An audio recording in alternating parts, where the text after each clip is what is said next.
bang.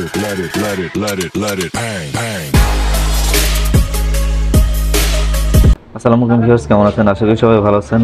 আমি Mauritius থেকে সুমন।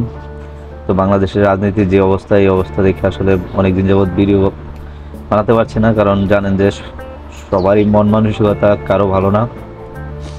আমারও মন ভালো নেই, কারণ দেশের এই অবস্থা দেখে আসলে কারোই মনই ভালো নেই। ভাই, বাহিরের দেশে না আসলে বুঝতাম না আসলে একটা দেশ কিরকম হওয়া উচিত।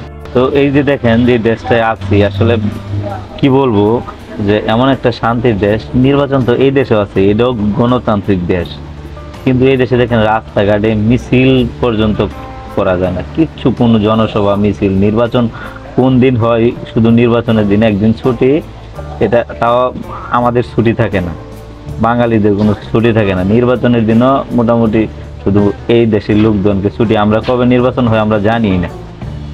হ্যাঁ, নির্বাচনের পরের দিন আবার সবকিছু স্বাভাবিক। এই দেশে কোনো মিছিল মিটিং সবকিছু নিষেধ, কোনো কিচ্ছু করা যায় না। নির্বাচনের দিন শুধু যার যার ভোট দিয়ে আসবো, এই পর্যন্তই। তো আর আমরা কোথায় আছি, কোন দেশে আছি চিন্তা করেন। তো ভাই, দয়া করে আমরা আসলে ইলেকশন নিয়ে গন্ডগোল মারামারি না করি। শুধুমাত্র ইলেকশন নিয়ে এই নিজেদের মধ্যে মারামারি কাটাকাটি কি দরকার ভাই? আমরা নিজের কামাই নিজে খাই, নিজে কাজ করে খাই। তো কোনো সরকারে আপনারে বসায় বসা খাওয়াবে বলেন? দেখেন, এই যে এত মারামারি গন্ডগোল কাটাকাটি হয়, কোনো কোনো দলেরই কোনো বড় বড় নেতা কি মারা যায়? কেউ মারা যায় না, সবাই মারা যায়, সাধারণ মানুষ মারা যায়। তো আমরা আসলে কবে আমাদের আক্কেল হবে বুঝি না, যে নিজে কাজ করে খাইয়া, নিজে পরিশ্রম করে খাইয়া অন্যের জন্য আমরা মারামারি কাটাকাটি করতে যাই। দেখা যাচ্ছে একই গ্রামের মানুষ 5 বছর একসাথে মিলেমিশে থাকে, নির্বাচন আইলে এই মানুষগুলাই সাপ আর বেজির মতো হয়ে যায়। ঠিক আছে, এগুলো ঠিক না।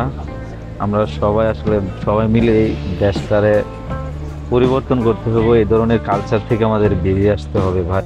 মানে বিশ্বের থেকে তো শিখতে পারেন না, যে বিশ্বের কোনো দেশে এই ধরনের হাঙ্গামা ইলেকশন নিয়ে আছে কিনা? কেন অন্য দেশ কি চলতেছে না? মারামারি নাই, ইলেকশন নিয়ে কাটাকাটি নাই, অন্যান্য দেশ কি চলতেছে না? সবই চলতেছে। এই নির্বাচন আসলে বাংলাদেশের কত যে ক্ষতি হয়, আল্লাহ কি বলবো, আসলে বলার ভাষা নাই।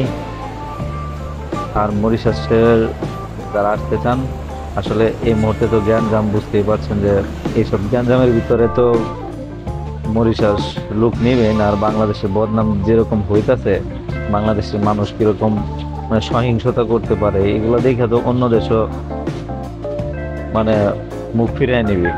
তো ভিসার আপাতত কোনো খবর নাই, খবর হইল 2024 সালের কোনো খবর হবে না, 25 সালের অপেক্ষায় থাকেন। যেহেতু এখানে নতুন হাই কমিশন আসছে, দেখা যাক কি হয়।